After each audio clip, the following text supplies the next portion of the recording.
না বলো। গতকাল রাত থেকে যে হলে দাঁড়িয়ে আছেন, হলে বারংবার হুমকি বা হল ভেঙে দেওয়ার হুমকি, তারপরেও স্টুডেন্ট ফ্রন্টের আমাদের যে আইএসএফের ছাত্র সংগঠনরা যে মনোযোগ দিয়ে কাজটা কমপ্লিট করেছে, কি বলবেন বা কি দাবি জানাবেন? দেখুন, একটা কথা বলবো, যেখানে হুমকি নাই, যেখানে লড়াই নাই, সেখানে কাজ করেও মজা নাই। হুমকি দিয়েছে প্রোগ্রাম করতে দেবো না, আইএসএফের ছেলেরা প্রোগ্রাম করে দেখিয়ে দিয়েছে। আইএসএফের এটা কোথায়? একটা ছাত্র সংগঠন, ছাত্র শাখা। এটা সরাসরি মাদার পার্টির সাথে না হলেও মাদার পার্টির একটা শাখা স্টুডেন্ট ফ্রন্ট দেখিয়ে দিয়েছে প্রোগ্রাম করে। তো ব্যাপারটা হচ্ছে, যারা আজকে হুমকি ঝুমকি দিচ্ছেন তাদের একটুখানি বলবো, একটু আগিয়ে গিয়ে দেখুন। এই অঞ্চলেই একটা সময় ছিল দাপুটে নেতা অনেক ছিল, তারা আজকে কোথায়? এই বারাসাত 2 নম্বর ব্লক এই দিকটায় দেখুন, একটা সময় পাশে বারাসাত 2 নম্বর ব্লকে চলে যাবেন, যে একটা সময় তাবর তাবর নেতা ছিল, বাঘে ছাগলকে এক ঘাটে পানি খাওয়াতো, তারা আজকে পিকচারে নাই।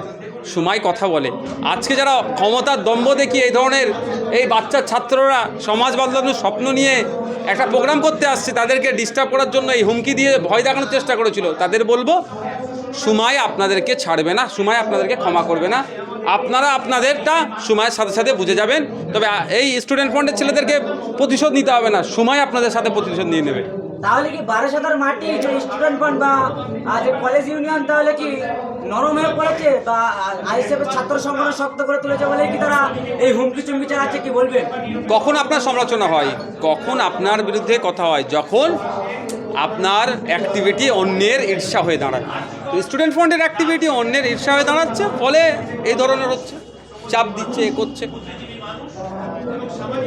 এই তৃণমূল কংগ্রেস ক্ষমতায় আসার পর থেকে কলেজের নির্বাচন বন্ধ। আজকে আমাদের যে স্টুডেন্ট ফ্রন্টের যে রাজ্য স্তরে যে মিটিংটা হলো, সেখানে রাজ্য যে প্রতিষ্ঠাবার্ষিকী উদযাপন হলো রাজ্য স্তরে যারা দায়িত্বশীলদেরকে নিয়ে, এখানে তাই ডিমান্ডস কিছু ছিল, তার মধ্যে একটা কি ছিল, সেটা হচ্ছে কলেজগুলোতে নির্বাচন করতে হবে। তৃণমূল কংগ্রেস ভয় পাচ্ছে।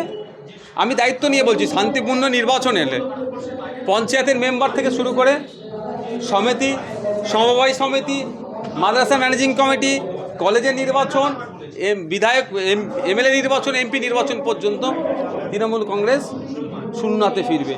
কিন্তু এরা বাহুবল দেখিয়ে পুলিশকে কাজে লাগিয়ে এরা নির্বাচনগুলো দিচ্ছে। আর যেখানে পুলিশ আর ক্ষমতা কাজে লাগাতে পারবে না, সে জায়গায় এরা নির্বাচনগুলো করাচ্ছে না। যেমন অনেক মাদ্রাসার ম্যানেজিং কমিটি নির্বাচন ডেট পর ডেট পার হয়ে যাচ্ছে, করাচ্ছে না। অ্যাডমিনিস্ট্রেটর দিয়ে অ্যাডমিনিস্ট্রেটিভভাবে তাদেরকে চালানোর চেষ্টা করছে। তো এই ধরনের এটাও একটা পার্ট। নতুন কোনো ছাত্র কলেজে ভর্তি হলে তাকে টিএমসিপি করতে হবে, না হলে তার উপরে টর্চার হতে পারে। এটা তো অনেক হচ্ছে। আমি আবারও বলছি, যারা এই ধরনের অন্যায় অনাচারগুলো করছেন তাদের বলবো এগুলো বন্ধ করুন, নাহলে সময় আসবে, সময় আপনাদেরকে যোগ্য জবাব দেবে। Thank you.